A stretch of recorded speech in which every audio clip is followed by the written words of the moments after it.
Assalamualaikum warahmatullahi wabarakatuh.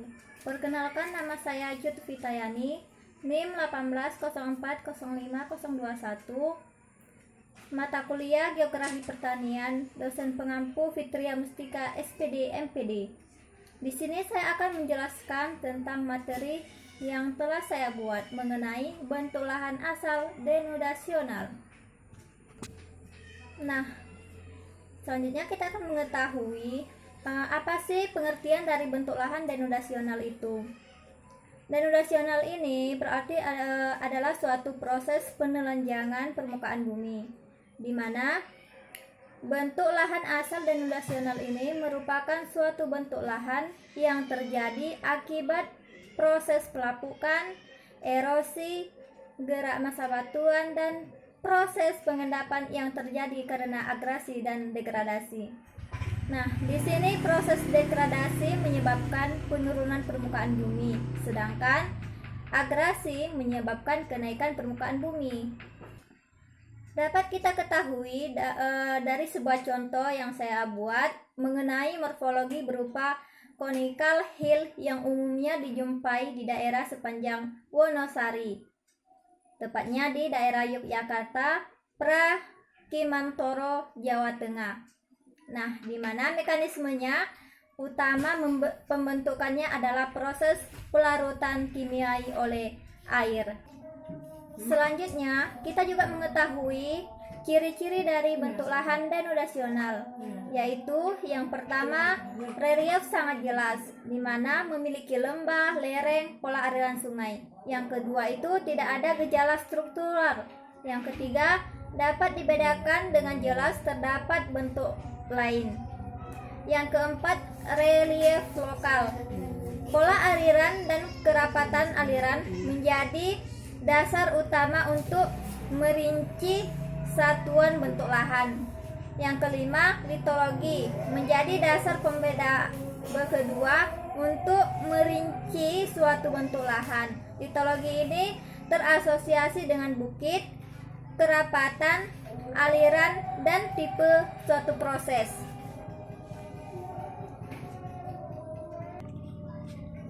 Selanjutnya, kita juga harus mengetahui faktor-faktor pengontrol bentang alam denudasional. Denudasional ini meliputi proses pelapukan, erosi, gerakan massa batuan, dan proses pengendapan sedimentasi. Nah, pertama pembahasan kita mengenai pelapukan. Pelapukan pada batuan ini adalah proses yang berhubungan dengan perubahan sifat fisik dan kimia batuan di permukaan bumi yang dipengaruhi oleh cuaca.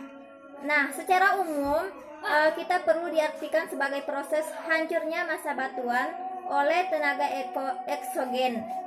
Pelapukan adalah proses penyelesaian kimia, mineral, dan sifat fisik batuan terhadap kondisi lingkungan di sekitarnya. Akibat dari proses ini, maka batuan terjadi perubahan warna, misalnya kuning kecoklatan. Pada bagian luar dari suatu bongkah batuan, di sini juga kita mengetahui faktor-faktor yang mempengaruhi pelapukan tersebut. Yang pertama itu jenis batuan yang memiliki kandungan mineral, retakan, bidang pelapisan, patahan, dan retakan. Nah, batuan yang resisten lebih lambat terkena proses eksternal sehingga tidak mudah lapuk. Sedangkan batuan yang tidak resisten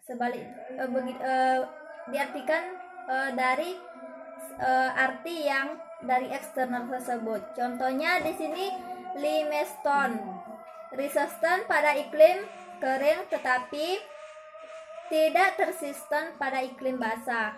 Yang kedua itu ada granit, resisten pada iklim basah tetapi tidak resisten pada iklim kering. Nah, granit yang mengalami pelapukan hingga mengalami perubahan warna dan menjadi rapuh. Yang kedua ada iklim. Iklim ini terutama temperatur dan curah hujan yang sangat mempengaruhi pelapukan. Contohnya iklim kering, jenis pelapukannya fisik, Sedangkan iklim basah jenis pelapukannya kimia.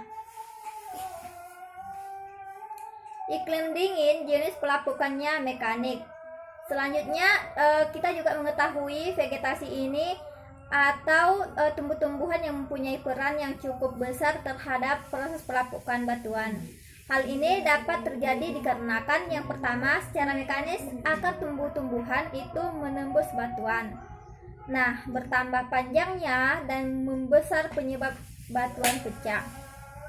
Serta kimiai dari tumbuh-tumbuhan ini melalui akarnya mengeluarkan zat-zat kimia yang dapat mempercepat proses pelapukan batuan. Selanjutnya, akar, batang, daun yang membusuk dapat pula membantu proses pelapukan. Karena pada bagian tumbuhan yang membusuk akan mengeluarkan zat kimia yang mungkin dapat membantu menguraikan susunan kimia pada batuan. Selanjutnya, kita juga mengetahui jenis-jenis dan jumlah tumbuhan yang ada di suatu daerah sangat besar. Itu sangat mempengaruhinya terhadap pelapukan. Sebenarnya antara tumbuh-tumbuhan dan proses pelapukan itu terdapat hubungan yang sangat timbal balik. Selanjutnya kita juga mengetahui pengaruh dari topografi. Topografi ini yang memiliki kemiringannya besar dan menghadap arah datangnya sinar matahari atau arah hujan, maka akan mempercepat suatu proses pelapukan. Nah, selanjutnya kita juga mengetahui macam-macam bentuk lahan asal denudasional ini. Yang pertama, pegunungan denudasional. Karakteristik umumnya, unit mempunyai topografi bergunung dengan lereng yang sangat curam, 55 lebih besar dari 140%. Nah, perbedaan tinggi antara tempat terendah dan tertinggi, yaitu relief lebih besar 500 meter, mempunyai lembah yang dalam, berdinding terjal, berbentuk V, dengan proses yang didominasi adalah proses pendalaman lembah.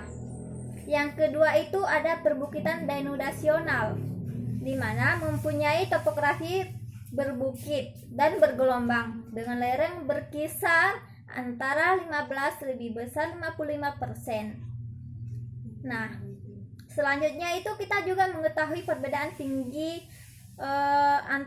tinggi atau relief lokal antara 50 lebih besar dari 500 meter, terkikis sedang sehingga kecil tergantung pada kondisi litologi, iklim, vegetasi, penutupan alami maupun tata guna lahan.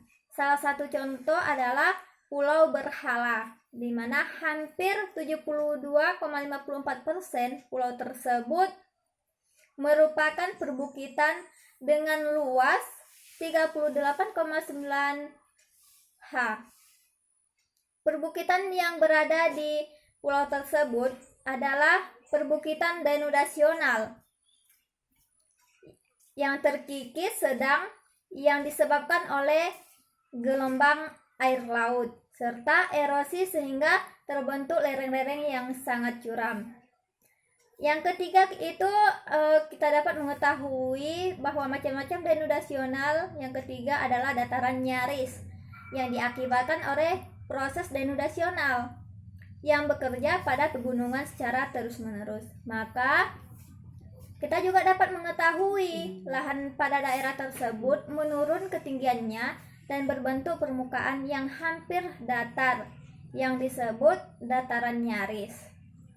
Yang keempat itu kita juga mengetahui perbukitan sisa terpisah. Perbukitan mundur akibat proses denudasi dan lereng kaki bertambah lebar secara terus-menerus akan meninggalkan bentuk sisa dengan lereng dinding yang curam. Bukit sisa terpisah tersebut terbentuk tanpa penutup lahan dan banyak singkapan batuan pada batuan. Yang kelima, kerucut talus atau kipas koluvial mempunyai topografi bentuk kerucut kipas dengan lereng curam. Secara individu, fragma batuan bervariasi dari ukuran pasir hingga blok. Nah, tergantung pada besarnya dan batuan yang hancur. Fragma ini berukuran kecil, terendapkan pada bagian atas kerucut, sedangkan fragma yang kasar meluncur ke bawah dan terendapkan di bagian bawah kerucut yang talus.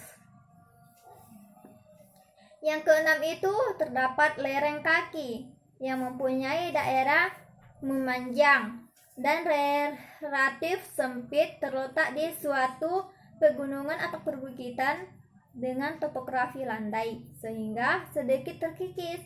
Lereng kaki ini terjadi pada kaki pegunungan dan lembah. Di permukaan lereng kita terdapat fragma batuan hasil pelapukan.